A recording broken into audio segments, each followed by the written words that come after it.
on n'est pas là pour parler de mes bread que j'ai fait au bled.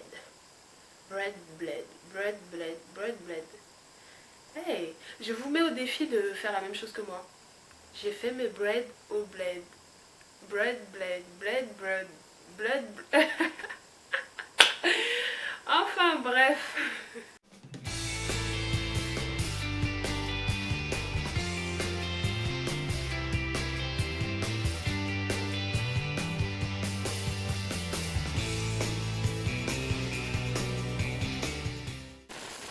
Coucou ma team Mes Girls, j'espère que vous allez bien. Moi je vais bien, tout va bien.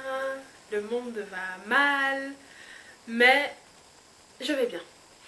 Aujourd'hui je veux vous parler des péripéties que j'ai eues au bled. Non, c'est des choses qui m'ont frustrée. Sur le coup, ça m'a énervée, mais genre, t'as envie de péter un câble en fait. Donc, me voilà un matin, je me lève. Là, j'étais chez ma grand-mère. Je sors du matin comme ça et tout, et je vais chercher du pain pour déjeuner le matin. Et donc je vais, c'est dans un truc, enfin je sais pas, une boutique où on vend du pain, où on vend de la pâtisserie, où on vend un peu de tout. Et voilà, je suis toute contente parce que j'ai vu du pain, voilà, spontanément je dis bonjour, j'aimerais avoir du pain s'il vous plaît. En montrant la main sur l'objet dont je désignais quoi. La meuf, elle plie son visage. Mhm.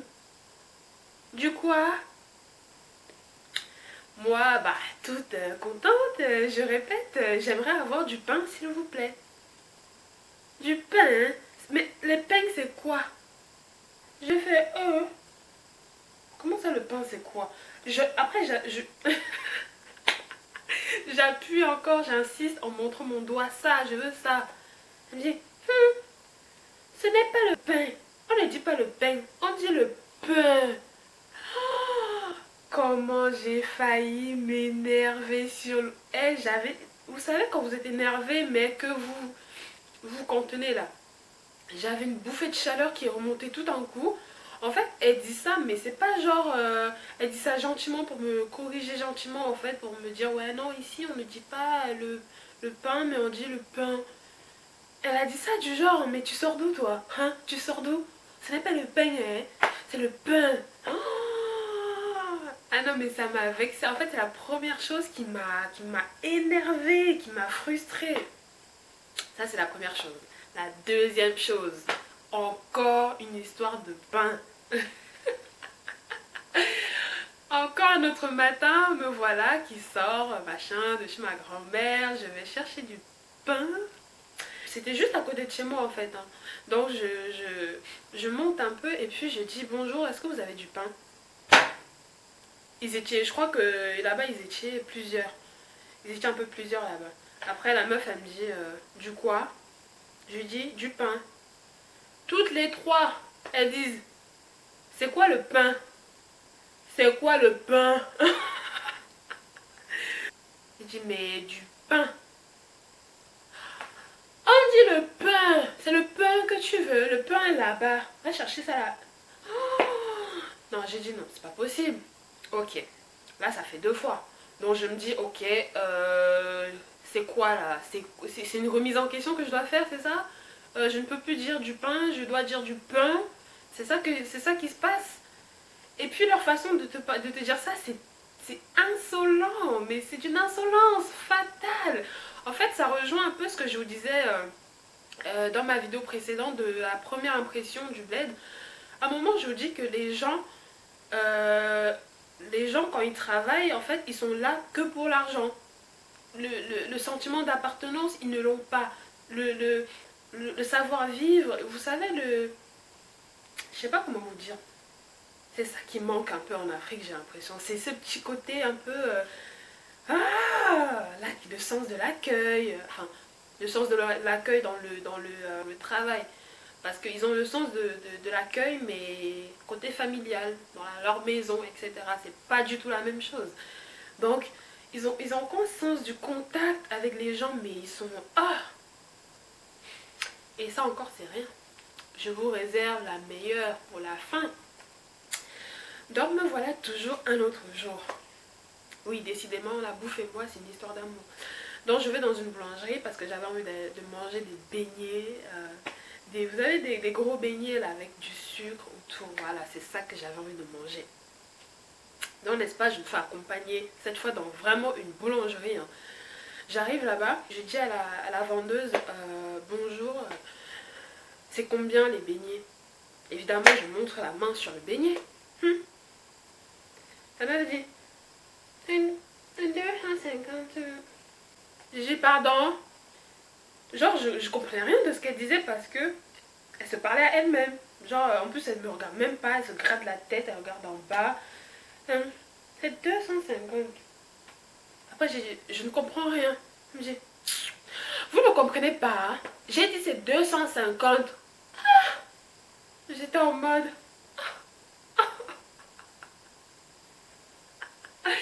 L'insolence à l'état pur. L'insolence à l'état pur. En fait, les Camerounais sont insolents. Je ne sais même pas si c'est plus insolent qu'un Camerounais. Je pense pas. Je ne pense pas. Ils sont insolents, mais d'une pureté. Waouh! Je crois que la personne camerounaise, c'est la définition de l'insolence. Tu ne peux pas, faut pas provoquer les Camerounais, je pense. Faut pas les provoquer parce qu'ils vont tellement t'insulter. Pas forcément avec la bouche, hein. La gestuelle, le tout, les Américains font ça, ah, machin truc, mais le Camerounais il va faire ça. Ouais, tu veux quoi? Ça va tellement t'énerver. C'est des petits trucs comme ça en fait. Ça c'est rien. Maintenant, une autre péripétie. Cette fois, ça ne me concerne pas. Ça concerne mon oncle. Genre, mon oncle, il vit aux États-Unis. Et genre, il est venu passer les vacances au bled. Pas même période que moi, donc on était au bled ensemble. Et genre, il est parti dans une banque. Dans la banque et tout, genre, tu fais la queue, bah, comme ici, hein, tu fais la queue et tout. Et à un moment, c'était son tour, il arrive au guichet. Et quand il arrive au guichet, il voit la dame qui est derrière le guichet en train de discuter avec sa collègue, en fait en train de critiquer une femme qui était de l'autre côté, de la façon dont elle était habillée. Elle était là en mode, maman, tu as vu celle-là? Elle met le rouge avec le violet. Hé hé, j'ai jamais vu. Elle ne sait vraiment pas s'habiller. Je t'ai dit, et ma copine. Les femmes d'aujourd'hui, là, elles ne savent plus s'habiller. Esh, regarde celle-là. Maman, et sa peau, elle n'en parlons même pas. Donc voilà mon oncle et tout qui arrive au guichet, genre des trucs comme ça, il connaît pas, genre c'est un américain le mec, il connaît pas des petits trucs, les impolitesses. En Occident, on sait que le client c'est le roi, on le sait tous, on le sait tous. Donc c'est des choses qu'il ne connaît pas. Non, maintenant il arrive au guichet et tout, et puis il dit la meuf, je suis là. Il dit je suis là. Et la meuf fait, vous croyez que je ne vous vois pas? Vous croyez que je ne vous vois pas? Mon oncle est resté comme ça, bloqué. Ensuite, elle continue, elle continue. Maintenant, il était parti à la banque déposer de l'argent. Donc, il a pris son liasse de billets, il a déposé sur le comptoir. Enfin, il a déposé devant la dame et tout. Et maintenant, la dame, elle lui dit, dès qu'elle finit de discuter, là, elle regarde le billet, elle fait. En plus, il n'a même pas classé les billets là. Donc, deuxième insolence. Pour ne pas dire troisième insolence. Maintenant, elle demande la carte d'identité de mon oncle. Et lui, il sort son passeport américain. Il donne. La meuf, elle prend son passeport. Elle l'ouvre. Elle fait. Vous êtes américain? Hey! Excusez-moi, je ne savais pas que vous étiez américain. Ouais, j'ai cru que vous étiez un Camerounais, non? Comme ce qu'on voit ici, là. Ouais, je ne savais pas que vous étiez américain. Écoutez-moi les bêtises. Genre, en fait, elle traite les clients selon leur provenance. C'est quoi ces saletés là? Pour moi, c'est des saletés. Tu ne mérites même pas d'être derrière un guichet. En fait, c'est des choses comme ça. Avec du recul, on en rigole, hein. Mais je vous assure que quand tu es confronté à ce genre de choses, c'est énervant. C'est énervant. Donc, quand ça s'est passé comme ça, À chaque fois qu'il va là-bas, lui encore, il est super gentil en fait. Je crois qu'il a été très gentil avec elle. Une autre fois, il est reparti là-bas et la meuf l'a vu faire la queue. Il a dit avancez. Genre, elle s'est mise sur le côté. Elle a fait monsieur, venez, venez, venez, venez, passez devant tout le monde. Pff, les combines qu'il y a au bled, n'en parlons pas.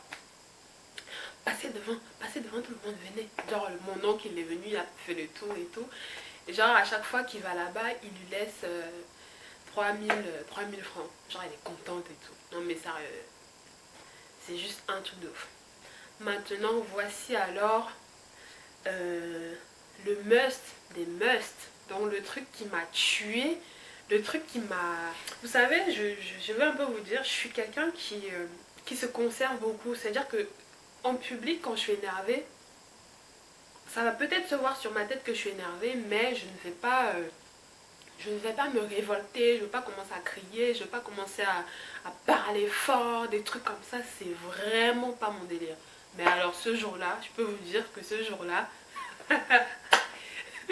j'étais étonnée de moi-même, j'étais surprise de moi-même. Donc je vous explique. C'était un soir comme ça. Je suis partie à la pharmacie chercher un médicament pour ma grand-mère. Donc maintenant j'arrive à la pharmacie, il y a deux guichets. Il y a deux guichets. Donc il y a le premier guichet. En fait, l'histoire je vous la raconte, mais c'est avec du recul que j'ai compris en fait qu'il y avait genre un guichet qui servait à faire des commandes et le deuxième guichet qui servait à récupérer la commande. Donc tout ça je ne savais pas, donc c'est avec du recul que j'ai compris que ça se passait comme ça. Donc moi j'arrive à la pharmacie, je dis bonjour au premier guichet, je demande à ce que je demande à ce qu'on me serve quoi tout simplement. Et la dame elle prend le médicament et tout, je dis elle prend le médicament, elle dit allez attendre là-bas. Genre elle lève sa main en haut comme ça, allez attendre là-bas, on va vous servir. À un moment je dis what the fuck, comment ça là-bas? La meuf, elle me répond pas. Du moins, elle me répond, mais elle répond dans sa gorge en regardant le ciel, en regardant je ne sais où. Et elle me répond. J'étais en mode ok, cool, d'accord. Bon, ok. Je me retourne, je vois une cliente qui était derrière moi. Je lui demande alors comment ça se passe. Elle-même, elle ne savait pas. Elle dit je ne sais pas, je pense qu'il faut aller dans le deuxième guichet. Maintenant, je vais dans le deuxième guichet. Je vais faire la queue dans le deuxième guichet sans vraiment savoir ce pourquoi j'étais là-bas. Donc je me suis dit, bon vas-y, je vais sûrement là-bas pour prendre mes médicaments. Mais enfin, le fonctionnement et tout. Je ne savais pas du tout comment ça fonctionnait. Donc moi, je m'en vais au guichet. J'avais la boîte du médicament en main. Donc j'avais la boîte en main, donc je m'avance et tout. Je suis au guichet, j'attends. En attendant, voilà, comme je vous ai dit, je suis quelqu'un de très curieuse. Donc je regardais un peu comment ils ont exposé leurs produits, de la façon dont ils l'ont exposé. J'ai lu un peu les médicaments qu'ils avaient là-bas. J'essayais un peu de comparer dans ma tête avec ce qu'on avait ici en France, etc. etc. Tout ça. Donc pendant que j'observais et tout, j'entendais la dame qui est au guichet parler. Donc enfin je sais pas moi, elle disait des choses, elle parlait fort et tout. Et moi je me suis même pas posé la question à savoir ce qu'elle était en train de raconter parce que il y avait des gens et tout, j'étais pas seule en fait au guichet. Il y avait du monde avant moi et il y a eu du monde après moi. Il y avait du monde aussi après moi. Donc j'étais là et tout, je regarde et je regarde. Pendant ce temps je tiens le médicament aux mains comme ça.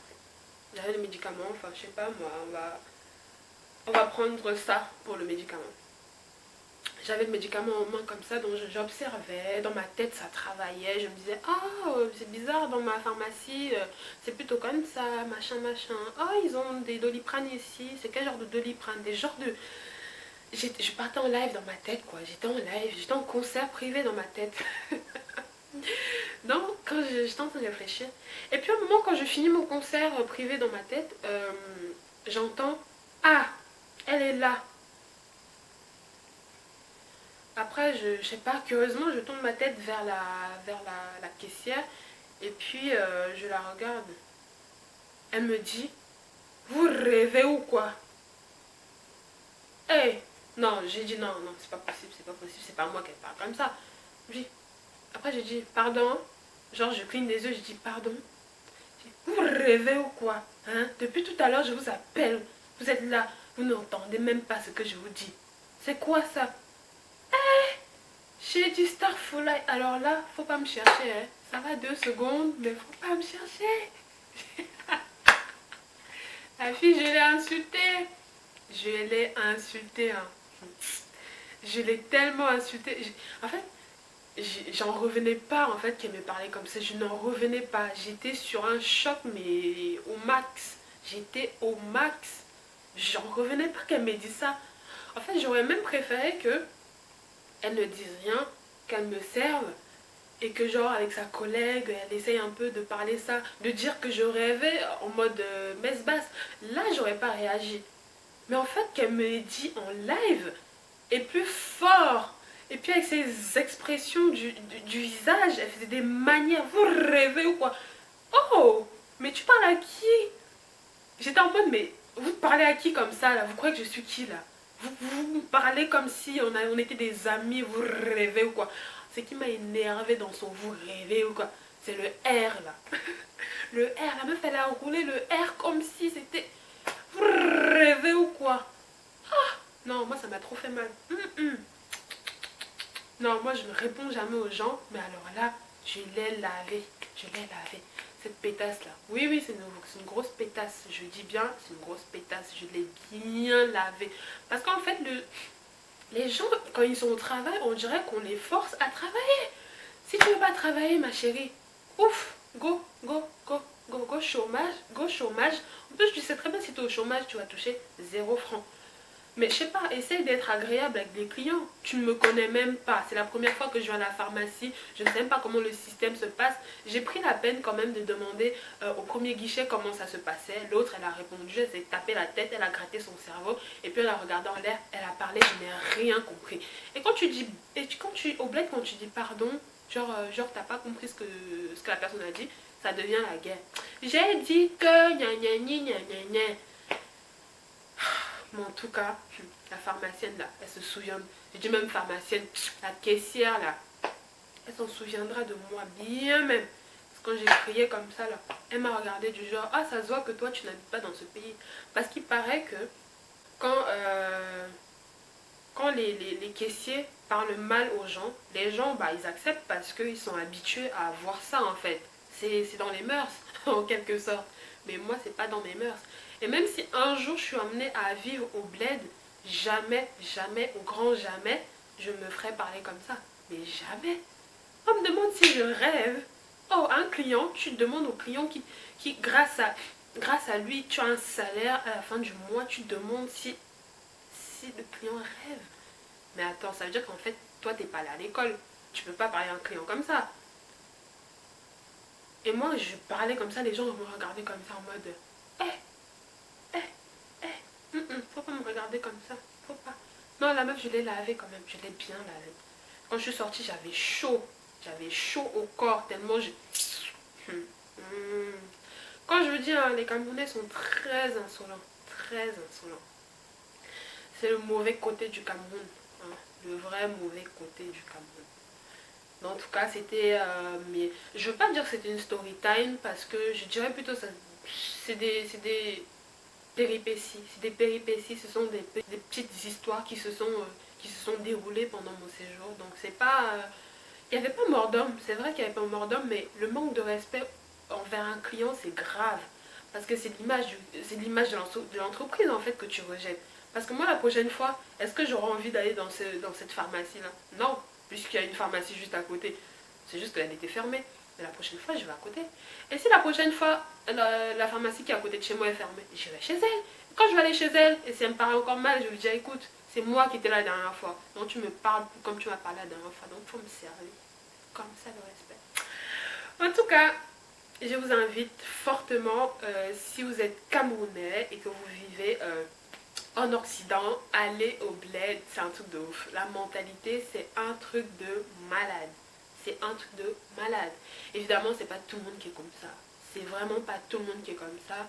Il y a des gens qui te percutent dans la rue et qui vont te dire pardon et qui vont dire excusez-moi, je suis désolée, des trucs comme ça. Et puis il y en a qui vont te pousser, qui disent, quand tu vas te retourner, tu dis mouf, qu'est-ce que tu faisais sur ma route? Genre c'est toi qui as tort en fait. Genre c'est toi qui es en tort, genre t'étais là et tout, on vient, on te cogne et tout, et puis la personne te dit dégage, tu foutais quoi sur mon chemin? Au bled, c'est un sketch. Franchement, faut y être avant d'y croire. Faut y être. Genre, c'est un truc de ouf. Non, mais franchement, de façon globale, je pense que si ces histoires ne se passaient pas, on se ferait chier aussi d'un côté. Mais de l'autre côté, c'est pas top top. Hein. De l'autre côté, faut structurer certaines choses pour que la mentalité puisse évoluer, qu'elle puisse changer, qu'elle puisse... Enfin voilà. Et j'invite vraiment les gens qui bossent à avoir un sentiment d'appartenance à leur entreprise. Enfin, je sais pas. C'est quelque chose qui, chez nous, quand je dis chez nous, c'est en Occident, c'est quelque chose qui est inné en fait. Tu ne peux pas mal parler à un client. Et ici en France, je parle de la France parce que je connais mieux. En France, même quand un client est mécontent et qu'il insulte par exemple le caissier ou le vendeur ou je ne sais quoi, bah, le vendeur ne dit rien. C'est comme ça en fait. La loi, c'est comme ça. Quand je dis la loi, je mets des guillemets. Hein. Quand je dis la loi, c'est les entreprises fonctionnent de la sorte. Donc je ne vois même pas comment c'est plutôt le caissier qui va insulter le client. Enfin, ouh, c'est le monde à l'envers là. En tout cas, moi, quand je vais, même la prochaine fois que j'irai au bled ou je ne sais quoi, le respect primordial. Tu me respectes, je te respecte. Tu me respectes pas, je te salis. Like that, like that. Non, franchement, j'ai kiffé le bled. Hein, je ne le dirai jamais assez, j'adore mon bled et voilà. J'espère qu'à la longue, je pourrai faire évoluer les choses. Ouais, je sais, je rêve beaucoup, mais bon, on ne sait jamais. Qui sait? On ne sait jamais de quoi est fait le demain. Donc, en tout cas, c'était tout pour moi. Donc, voilà. Je vous invite à liker, à vous abonner, à commenter. Abonnez-vous, abonnez-vous.